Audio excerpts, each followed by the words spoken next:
Welcome back. Now, before the break, we asked you, do you think the government is doing enough to stem political violence?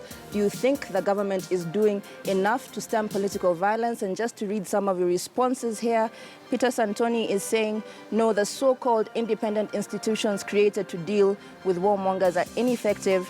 Ndegwa Sidwaka saying that Kenyan politics is just politics, nothing to do with development or the well-being of Kenyans. And he goes on to say, I agree with the analysis of Migori County being cosmopolitan and we actually need more tolerance. Just one final one here from Philip Odongo. He says that it's instigating violence, and Uhuru's statement in Kisii on Raila was telling. But now moving ahead, nominated Senator Elizabeth Ongoro has today dismissed reports that she has defected from ODM, saying her political rivals could be behind the rumors. Ongoro says she is a staunch ODM supporter and has asked the party leadership to ensure party primaries are conducted in a free and fair manner. She maintains that she plans to face the incumbent TJ Kajwang come August 8th in 2013.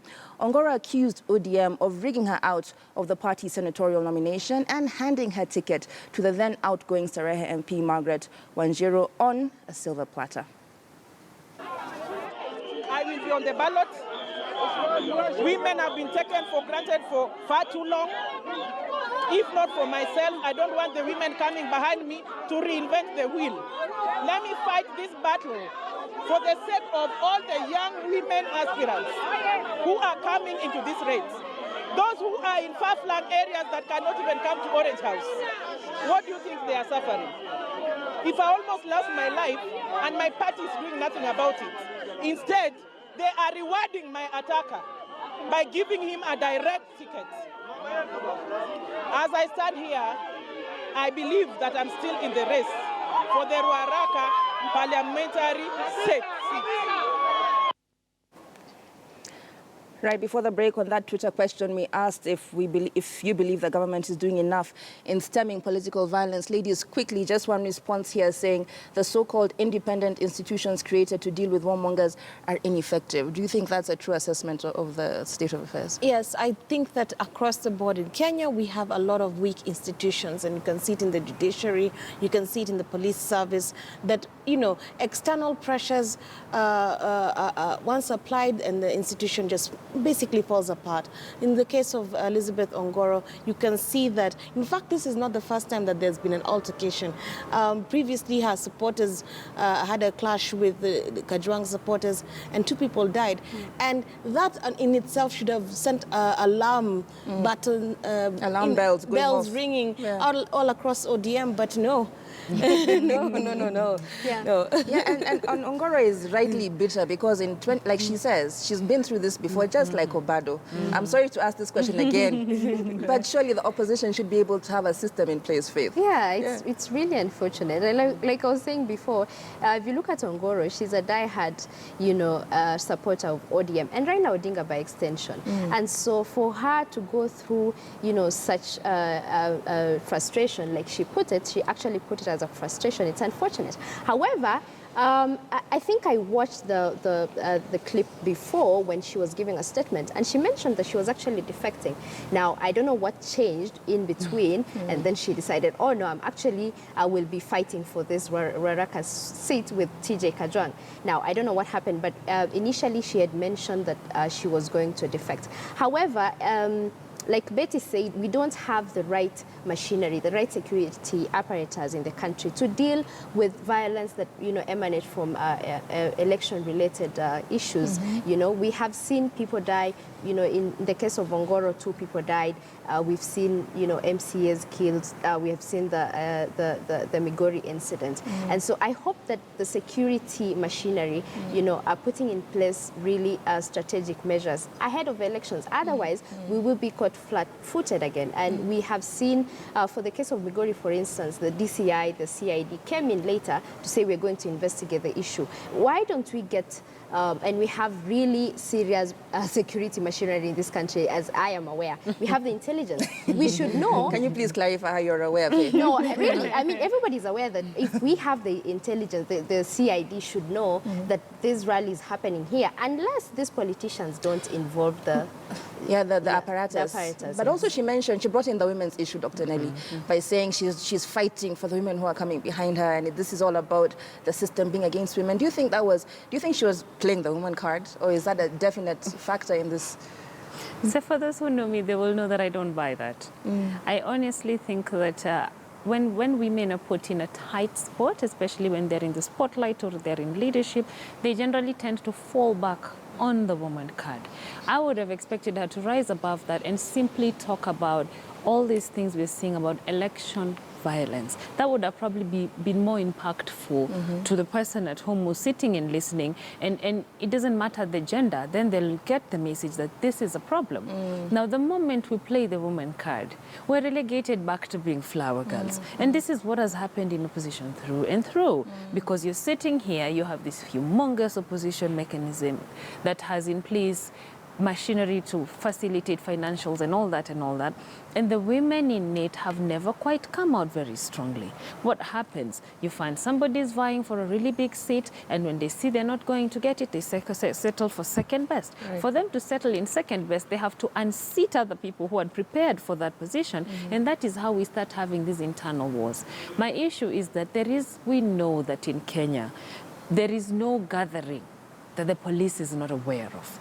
So why would you want to sit back at home, let for the violence happen, and then now you come in afterwards and say, now we're going to investigate? I mean, be there and round up a few good people, toss them in, let them face the law, because with all due respect, we can keep saying it's so-and-so supporters and so-and-so supporters, and so-and-so has never thrown a stone, has never fired a bullet, and you're not going to tell me that you expect to take that person to court and expect the case to stand in court, because there is no evidence. Yeah. But if the police are on the spot and they're actually arresting somebody on the, one day in action, and this person is able to follow the whole process of the law, and we see a few prosecutions and a few people going to jail, people will think twice tomorrow, because they'll be like, you know what, you may have thrown that stone for your political favorite person, but they're not going to bail you out of jail. True, and Jubilee perhaps anticipating similar analog type of problems have gone digital, and it is now imagined that the Jubilee Party is no longer keen on using its smart cards during the party primaries, following complaints and concerns that many are still not activated. At its inception, the party sold 7.5 million smart cards that were used to recruit members, with each card costing 20 shillings. Meanwhile, the crafty Jubilee Party aspirants who had invested millions in the smart cards to get a head start in the primaries are now counting their losses. What gives? Analog to digital, digital to analog. Smart cards might not work after all. I read an article in the Standard that Mombasa might actually do the Mulolongo system. Wow. We're throwing all the way back. But I don't really understand. I didn't understand the intent behind these smart cards, Betty. What was your interpretation of the smart cards? You don't want to... Okay, let me say it this way. 7.5 million smart cards, each costing 20 shillings, is 150 million Kenyan shillings, which now... Follow the money. Yes, follow the money. Basically, no one has accounted for, okay, what happened to all that money now that we're just lining up. But principally, the internal politics of Jubilee Party seem to be taking a sort of the same direction that ODM, well, not as violent, of course, but sort of the same direction as ODM, where you have situations where there are assumptions as to who owns this party ticket and things like that. Will they be able to survive their own party primaries? I don't know. I don't think so. I think that you'd be putting Jubilee to the test for instance, in Nairobi, to put Jubilee totally to the test by having Sonko and Peter Kenneth. It would make sense for them to issue a direct nomination, don't you think? Exactly, because that would just be internal chaos right there. But having said that, I mean, we did talk about, we want to stop talking about our democracy is not mature. So maybe, I Okay, I'm not very hopeful, but maybe, maybe Jubilee can make it happen. Let's ask our resident prophet, by the name of Faith Rono, sees into the future. Faith, what do you think is going to happen here? Now, I just want to talk about the cards for a minute. First, Jubilee Party has conned its members. Yes, because if they're not going to use those cards, you know, they're aspirants like Kanini Kega, my good friend, who has spent 800,000 to buy those cards. Now, we are just talking about one person that we know. There are other aspirants who paid a lot of money because the idea behind these cards was that you're not going to vote unless you have this card. And so, first of all, you get the card, you pay 20 shillings. Now, as voters are not likely to pay that money. You know, it's 20 bob. We have issues to do with drought and everything going on. Now, so aspirants were buying these cards for their for the voters. And so they buy, they give you, you register. And they were encouraged to, as a matter of fact. Exactly. Yeah. Now, it's very difficult for Jubilee to use these cards. Reason being, first, you have to activate these cards. They have millions of, well, not, sorry, I didn't say millions. All right, I just said millions. Probably millions of, supporters across the country. Now, how do you get to activate these cards within a very short span of time? Weren't they supposed to send a text message or something? Now, how many people will even do that? You have to educate people. Please do this. I've given you this card. And we're talking about maybe about 3 million, 4 million people. So it was not viable in the first place. So, as Betty said, we don't know where the 150 million, if they have that money has gone, and some of the party members. Right. Sorry, Dr. Nelly, what's your take on this? Do you think it was just an ill-conceived idea right from the start? Two ways. I agree with Betty. Let's follow the money. Really, right there, 50% of our answers will be found. The other 50 is that you have a party that is just fresh. Trying to sell, we're fresh, we're young, we're hip, we are very technical. This is the way Kenya should be going, and this is what we're showing you. And then you're giving these cards to people who don't even have a cell phone to send this text to activate the card. It's all about being digital, like, hello, Dr. Nelly. What do you mean? We are sitting here saying that where we're sitting, we cannot even hold a proper electronic voting nationally. So when you bring electronics at an even higher level, what do you expect? And it's at a party primary in a very young party that has just been formed, that people are just buying into it because there's some money involved somewhere. Right. What do you expect? Well, fair comments. But finally, still on party politics, and CCU party leader Wavinya Ndeti has defected to the Wiper party. She has been in support of Wiper leader Kalonzo Musyoka and has been quoted as saying that Kalonzo was better placed to be the flag bearer of NASA. Wavinya will be vying for the gubernatorial position of Machakos County, but is Kenya ready for a female governor? Tutoke kwa nyumba yetu sisi wote kama tuko pamoja na tuko na nguvu kama kitu kimoja. Bi Wavinya Ndeti amepatiwa ruhusa na chama chake ajiunge na Wiper kama member wa Wiper Democratic Movement, na hivi basi kutafuta kiti cha ugavana wa Machakos na tikiti ya Wiper. So, and mgombea mwenza anaitwa Mheshimiwa Peter Maguku.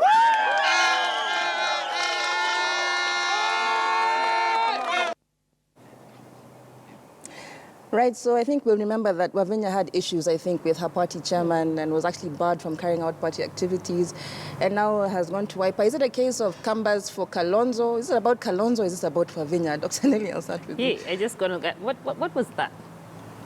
Like, it was kind of hard to understand, yeah. What was that? Did we just hear Kalonzo say that she has been granted permission by her party? Put me in that space, please. Because I am wondering, what, is the party her husband who gave her permission to go on a night out with the girls? This is wrong. Are you calling Wiper the girls? This is just wrong on all levels. Let's first of all even get rid of branding her as a female aspirant. She's an aspirant, finished. If she needs to play the political game to get elected, whatever it takes, let her do it. What we know is that today, we have somebody who's vying for Machakos County, who is in opposition and is giving the current sitting governor run for his money. Right. Let's say, Faith, is she going out with the girls? What is I happening? totally agree with Dr. Nelly. I mean, it's not the first time we're seeing, you know, politicians defect. She's not the first person. And like you rightly put it, she has issues with her party. And so who knows, probably she's been chased. And there's a court case anyway going on. So we probably don't want to talk about Now it's that. becoming worse. She's asking permission and now she's been chased. Probably she's been told, please find a good place for you to sit. Yeah, so it's not even about, you know, we have women who are running for the gubernatorial position. We have Martha Karua, for instance. We've not seen her, you know, throw tantrums around. Yeah. Well, in all fairness, she's not throwing a tantrum. And I think it is a novelty if she ever got elected to the governor's position. It's not a big deal. You don't think it's a big deal to have the first female governor in Kenya? Well, it is a big deal if we have the first female governor. But for her to defect to Wiper, it's not a big deal. Everybody's defecting every day. It's every day in politics. Yes. Kalonzo himself is defecting. So really. Yeah, well, but on that note, the bigger picture could be that Kalonzo is now firming up his base, starting with his community, and the people from his community are now coming back home, so to speak. Whether they've been chased or they have asked permission, they're coming back to the fold. But is that what's happening? No, that's not what's happening, because you see now she's running against Alfred Mutua, Dr. Alfred Mutua. And you know, it's very funny, Kalonzo is smiling very hard here when he's accepting defections, but when the defections are happening to him, he's very, very bitter, which, you know, maybe it's a character trait, I don't know. I would be bitter too if people, you know, they betray me like that, but still, I would not put... you say maybe it's a character trait? Maybe, I don't know. But I would not feel so confident in terms of Wavinya Ndeti's performance against the incumbent in Machakos. That's also and that's just my view. I feel that Wiper hasn't gained anything by having her on board. Yeah. Sorry to say. Well, ladies, that has been a very robust discussion. I've really enjoyed myself. Thank you so much, Betty, Faith, and Dr. Nelly. And earlier today, we did ask you, do you think the government is doing enough to stem political violence? Do you think the government is doing enough to stem political violence? Just a few responses from Stephen Moreri, who says that this is a serious setback to ODM. Democracy must prevail lest we defect to Jubilee. Ongoro needs fairness. Another one says, well, a compliment, ladies. I like what you ladies are doing. Sober conversations. I wish we had more of this on our screens. Well, thank you very much. Sticking with the question of the day, Penalt is saying that the government is the source of political violence in Kenya. Well, 18% of you said yes to that question. Do you think the government is doing enough to stem political violence in Kenya? 82% of you said no. Thank you so much for staying with us tonight on News Sources. I will see you next week. Do make a date. Wednesday night from 8 to 9 as usual. It's a ladies' night edition. My name is Julie Masiga. Good night.